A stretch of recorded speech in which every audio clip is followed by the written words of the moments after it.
This is Nixon. Oh, here he goes!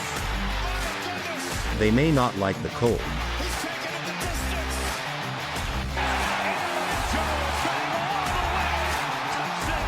but they represent the green and gold. Love to Watson. Going deep, has a man. It's caught. Watson is in. Touchdown, Green Bay. Welcome to the West Coast Cheeseheads podcast.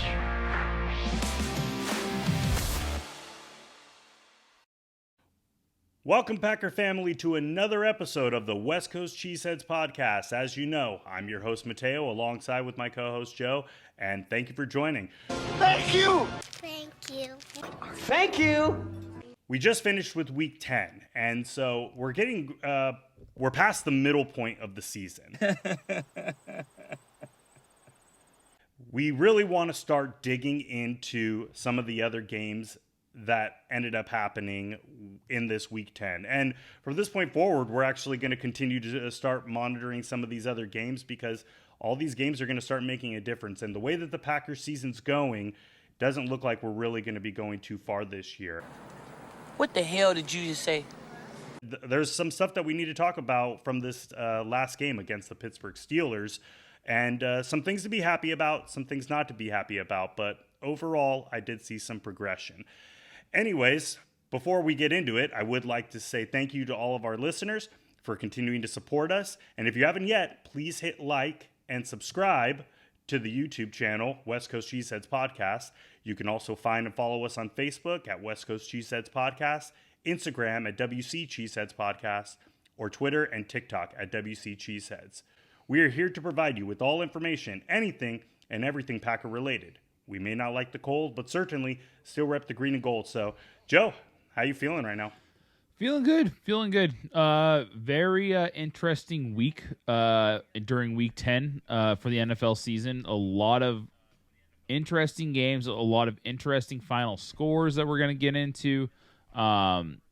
Packers, of course, come out with another loss, which is fine by me. That's totally okay by me. The more losses we have this season, the better. But yeah, doing all right. Let's jump into this. Yeah.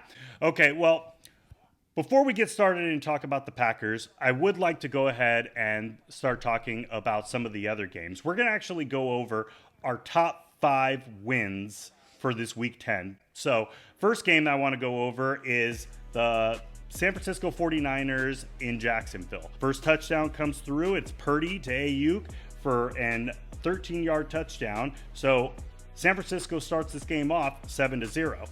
Okay, and Trevor Lawrence really had a hard time in this game. I mean, the San Francisco defense really stepped up as far as it looks. So this was a really great performance by the 49ers, okay? So the game continues to go. Moody kicks a field goal, but then there was a beautiful 36-yard pass to George Kittle in the end zone. And the Niners go up 20-3 in the third quarter. So great performance right here. Now, a pass off to Deebo Samuel. He runs it into the end zone. Once again, rushing yards, 23 yards to make it 27-3. Good to see Deebo Samuel back on the field. But then what does Purdy do? Another pass to Gesicki for 22 yards to put them up 34-3. This was really an unbelievable performance by the San Francisco 49ers. And unfortunately, McCaffrey, who was on a 17-game streak for consecutive touchdowns, ended up not gathering a touchdown in this game. And he actually had some funny stuff to say about this in the end. Something along the lines that he sucks. He was the only guy that actually didn't end up scoring a touchdown in this game. But I think this game really spoke volumes because the Niners have been struggling for 3 straight weeks. And they come out there and they play a solid Jacksonville team, and they completely obliterate them. They didn't even give them 1 touchdown. The only score was 1 field goal. So good for the Niners. I have to mark this one down as number 5 on our list. Yeah, this was a absolute statement by the 49ers. A lot of people were kind of writing them out after this 3-game losing streak. And some guys that have really been kind of underperforming the season really stepped up. George Kittle has been kind of lackluster this season, has had a couple good games here and there, but had an absolutely huge game, going for 116 yards and a touchdown reception, excuse me.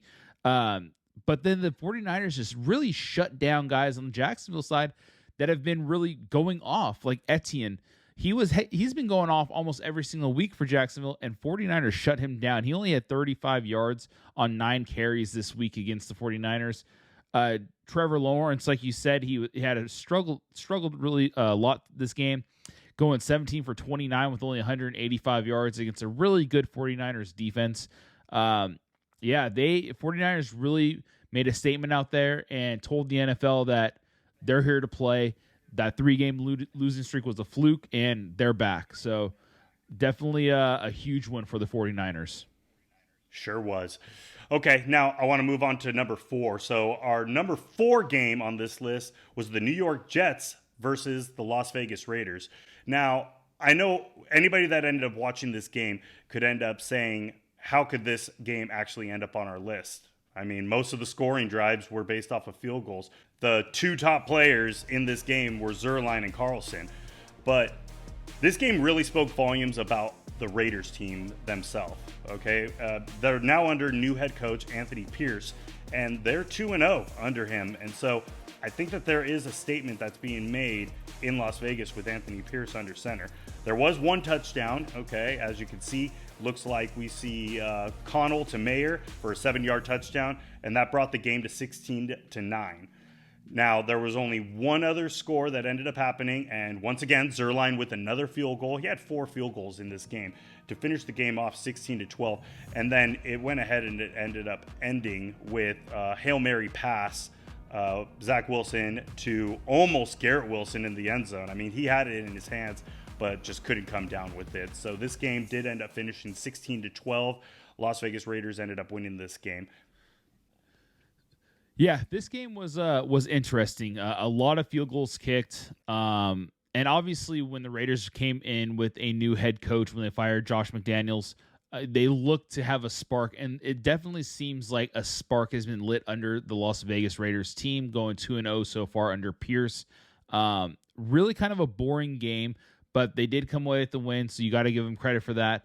But when you look at Zach Wilson, this guy is just having some bad luck. Over the last 2 games, he's thrown for 263 yards back-to-back games with no touchdown passes and only 1 interception. How could that happen?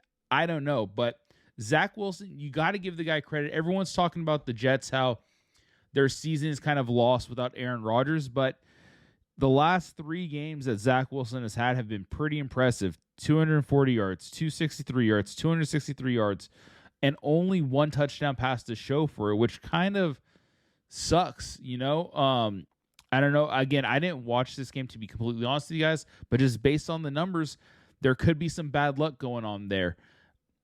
Unfortunately, it continues to happen. Jets almost came out with the win with the Hail Mary pass at the end of the game. Zach Wilson heaved up the ball. Garrett Wilson actually got his hands on the ball, but was unfortunately not able to come down with it. It was a nice Zach Wilson actually had a very nice scramble, too, to keep that play alive. He scrambled out of the pocket, went to his right, circled back, went all the way back to his left, and then threw a 50-yard pass on the run, basically. So tough loss for the Jets.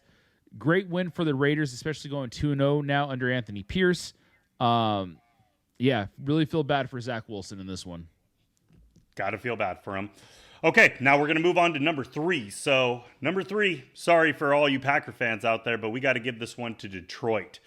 I mean, Detroit's just playing great, and they ended up playing against the Los Angeles Chargers in this game, and this was really a good game. I mean, this was a hardcore battle that ended up happening in this game. I mean, it started off opening drives. Both teams ended up with field goals. Okay, so after their opening drives, game's 3-3. Then Detroit brings the ball down the field, and Gibbs runs it in for a 1-yard touchdown to make it 10-3. Next scoring drive, Detroit ends up getting the ball again, and they end up scoring again. Gibbs for another 1-yard touchdown to turn this into a 17-3 game. Justin Herbert, he comes in and finally puts some points on the board. He makes a connection with Keenan Allen for 29 yards to turn this game 17-10. Didn't take Detroit long, though, now that they've got David Montgomery back. David Montgomery runs for 75 yards all the way to the house, 24-10. Unbelievable. But can't discard the Los Angeles Chargers when they've got Austin Eckler back there. He brings it in for a 2-yard touchdown to turn this game 24-17. Chargers are on a roll now, and they don't stop here because then Herbert ends up making a great connection with Guyton for 18 yards to tie this game up 24-24. Battling back and forth, Goff finds St. Brown for 20 yards, 31-24. Herbert now finds Johnson, and Herbert really showed out in this game. It was a 1-yard touchdown, and I know it ended up actually turning into a long drive because Detroit got called for a pass interference on a 4th down, and it took them 8 plays to get this into the end zone. But nonetheless, game turns to 31-31. Goff makes a connection with Brock Wright, 25 yards, 38-31. Herbert to Keenan Allen, 38 yards, 38-38. I mean, talk about a battle that went all the way to the end. But what did Detroit end up doing? They decided to go for it on 4th down to get the 1st down in field goal range and put this in their field goal kicker Patterson to kick a 41-yard field goal to turn this game into 41-38. Unbelievable performance by Detroit and the Chargers in this game. And you got to give the Chargers their credit because they really are playing some good football. It's just really unfortunate because they're playing against some really high quality teams. Yeah, absolutely. To go completely off of what you just said, they are playing some good teams out there. You look at the Chargers' schedule; they're 4-5, unfortunately, with some bad luck, but they've lost to some good teams. Their first loss came to Miami. They're a first-place team right now. Their second loss came to Tennessee Titans. That's a bad loss. Tennessee is not a good team. But their third loss came to the Cowboys, probably a playoff team this year. Fourth loss came to Kansas City Chiefs, first-place team. Fifth loss came to Detroit Lions, first-place team. They're playing some good teams out there.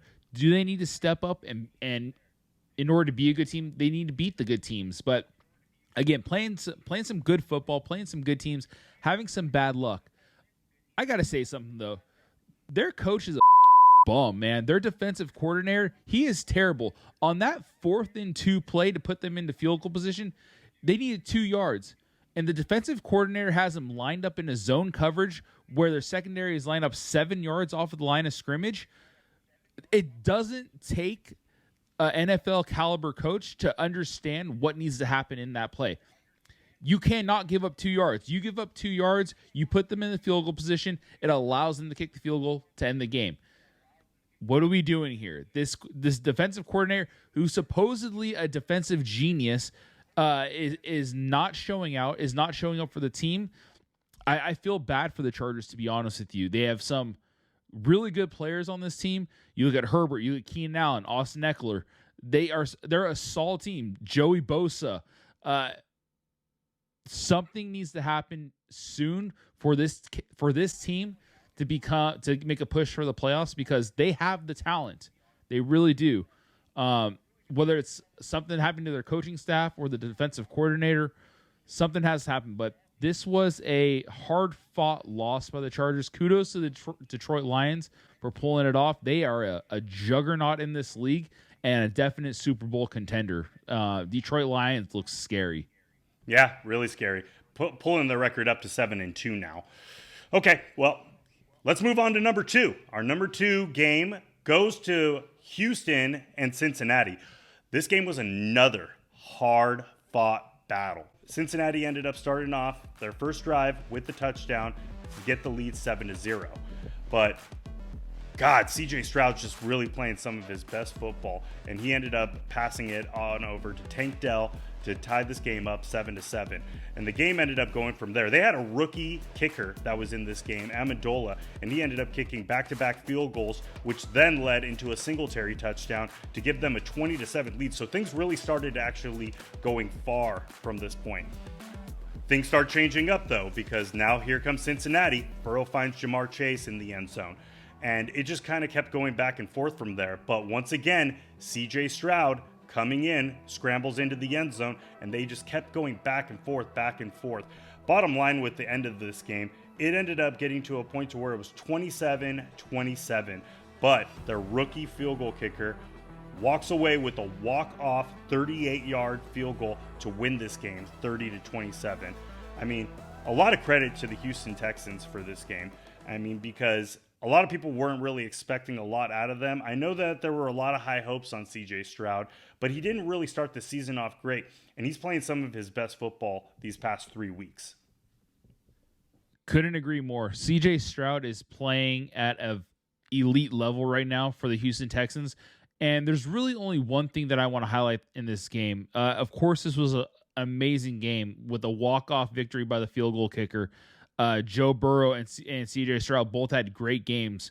Guys like Jamar Chase had an absolutely amazing game. Singletary had a great game for the Houston Texans. But the one guy that I want to highlight the most in this game is Noah Brown, wide receiver for the Houston Texans. Nico Collins went down with an injury during the week, this past week, and was unable to play. Nico Collins and CJ Stroud have been a dynamic duo. Nico Collins has been his number one wide receiver for the last few weeks. Goes down. What does Noah Brown do? He steps up.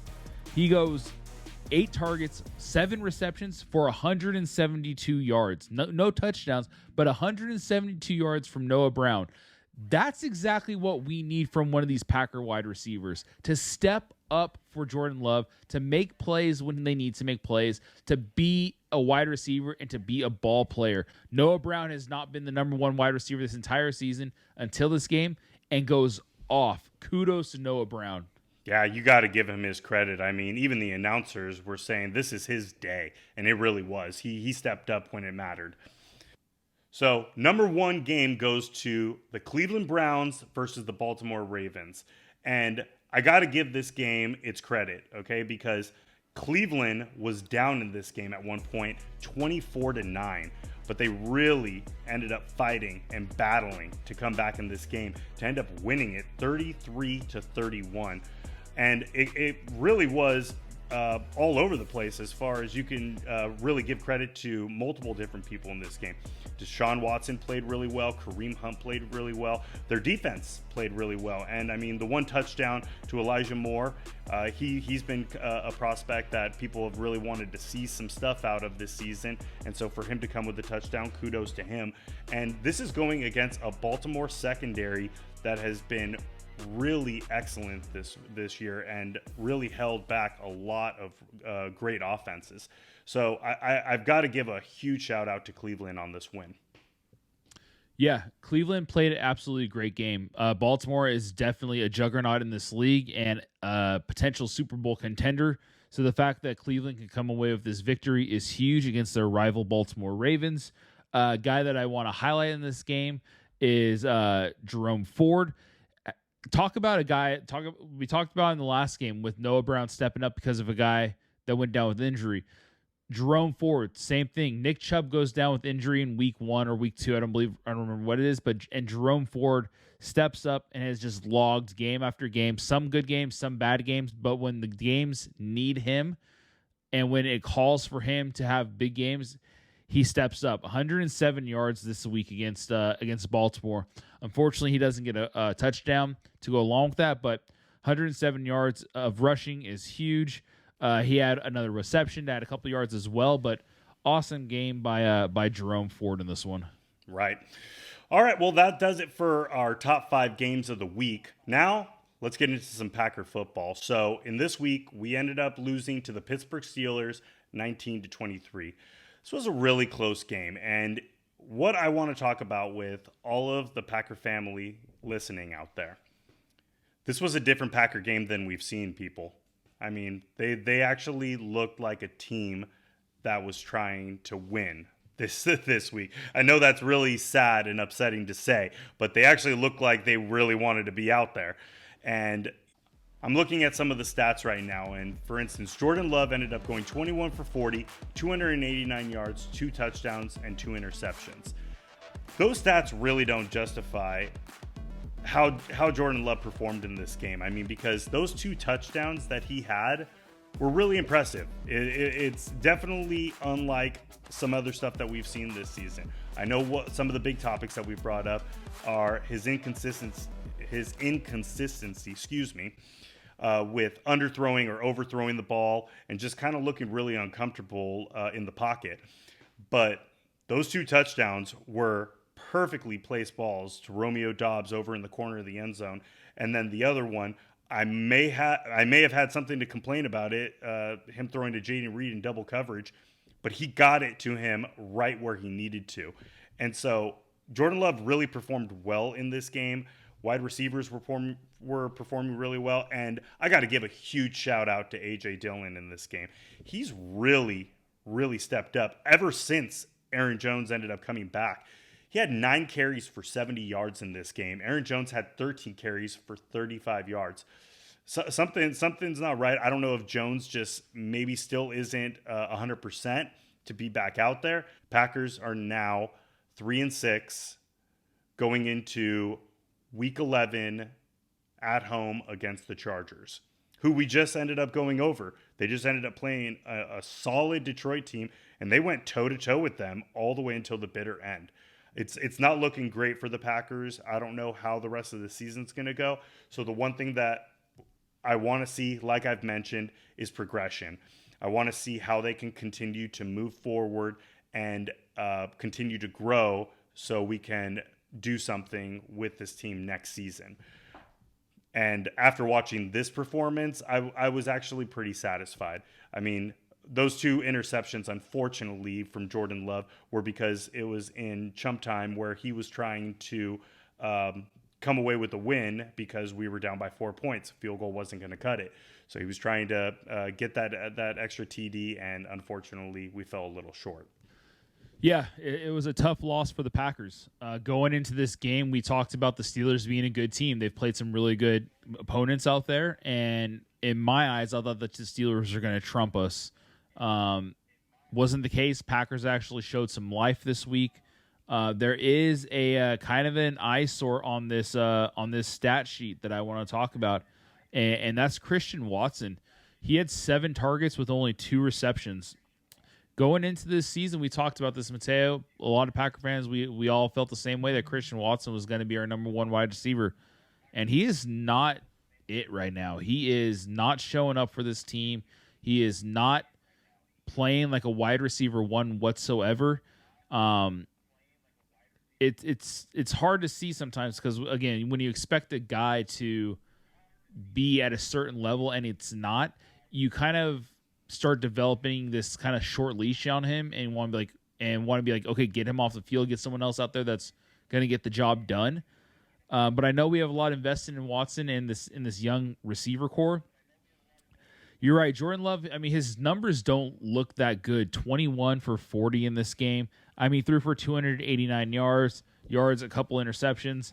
I know you were giving a shout out to A.J. Dillon, 9 for 70, but he did have a run for 40 yards. So you take that away, and it's 8 carries for 30 yards. So it's okay game from A.J. Dillon. Aaron Jones, you got to step up. You got to step up, Aaron Jones. We rely on you to be one of our best offensive weapons out there. You got to step it up, Aaron Jones. Other than that, Reed, great game, 5 for 5, 84 yards, touchdown pass. And I do want to kudo Jordan Love. You mentioned it already, Mateo. We really harp on Jordan Love, I do at least, for underthrowing balls, for missing targets, for throwing at the wrong time. The touchdown pass to Reed was perfection. Absolute perfection.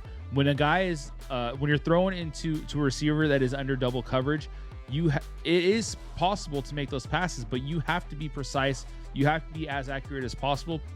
And Jordan Love showed us that he can do that. He can be that quarterback that could have great precision, but it's not consistent whatsoever. But absolutely fantastic pass to Reed.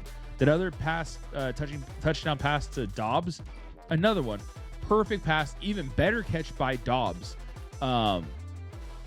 So there was definitely some highlights in this game and some bright points, but we have to minimize our mistakes. We have to minimize drop passes. We have to minimize a lot of stuff if we want to be successful in years in the future. Again, I'm on the boat that we tank the rest of the season, so a loss to me isn't that big of a deal, but definitely some bright points in this game, and definitely some eyesores, especially with Christian Watson. Yeah, you're right. Christian Watson has been an eyesore, but another topic for an eyesore in this game, and it's something that we haven't really talked about a lot this season because they've actually been the highlight of our team. But our defense was kind of off this game as far as the run defense went. I mean, Najee Harris scored his first touchdown, and there was a hole so big he was able to walk right into the end zone. And grand total rushing yards that they had for this game, 205 rushing yards. So they need to clean something up they need to clean something up for this. Hold on. Let me see. Hold on. 205 rushing yards. It's a lot of rushing yards, and it's not something that we've seen throughout this season. So hopefully it was just a fluke. Hopefully they'll be able to look back at the tape and they'll be able to clean this up for these next upcoming games. But again, like we've ended up saying, with this loss, this now puts us at 3-6, okay? In the division, we're really falling behind. I know we're still number 3 in the division above the Bears, but Minnesota ended up walking away with the win. Detroit walked away with the win. They're now up to 7-2. Minnesota's sitting at 6-4 right now. So, yeah, I mean, it really isn't looking great for us as far as making the playoffs this year. I want to continue to see us upticking and moving forward in the upward position for next season. If that says that we need to tank every game, then so be it. But if we want to continue to go out there and try to create some upsets, so that way we can let everybody know what we're going to bring to them next season, then maybe that's the way to go. Hey, it's what Detroit ended up doing last season. They were out last year in that final game versus us. They had no shot in making it to the playoffs. But they went out there, they gave a hard-fought fight. They ended up beating us and knocking us out of the playoffs. Maybe that's the direction that we need to continue to go. But who's to say? I mean, because the other way that we can continue to look at this is trying to upgrade our draft class so that way we can end up getting somebody good in next year's draft. Yeah, I just want to go on top of what you said about our defense having a tough game against the Steelers. You're right. They allowed 205 rushing yards, which is the second most that they've allowed all season. They let up 211 against Atlanta and Detroit, and then after that came this game. So Steelers definitely ran all over us in this game. Again, they're a good team. So the teams that have succeeded against this defense are pretty solid teams. Like we said, Pittsburgh, Detroit, very good teams, and they're the teams that have been able to get past this defense. The Packers defense we've mentioned is the part of our team that continues to keep us in games. And when they struggle, you hope that the offense can pick up the slack and keep us in the ball game, which they did for the most part in this game. So kudos to them. But again, it's the little mistakes that cost us ball games. It's the drop balls. It's the we sound like a broken record going on about this offense. But hopefully here in the near future, we'll see a bright spot. There was some progression in this game, and hopefully next season we'll see even more progression. But Packer fans, I'm sorry to tell you, I still don't see where our next win is coming. Correct. Well, until we get to our next game, that's all that we actually have for you today, Packer fans. So thank you all again so much for joining. We truly appreciate it. And if you haven't yet, please hit and like and subscribe to our YouTube channel at West Coast Cheeseheads Podcast. You can also find and follow us on Facebook at West Coast Cheeseheads Podcast, Instagram at WC Cheeseheads Podcast, or Twitter and TikTok at WC Cheeseheads. We truly appreciate it and thank each of you for joining us on the West Coast Cheeseheads Podcast. We may not like the cold, but certainly still rep the green and gold. Go Pack Go. Have a great week.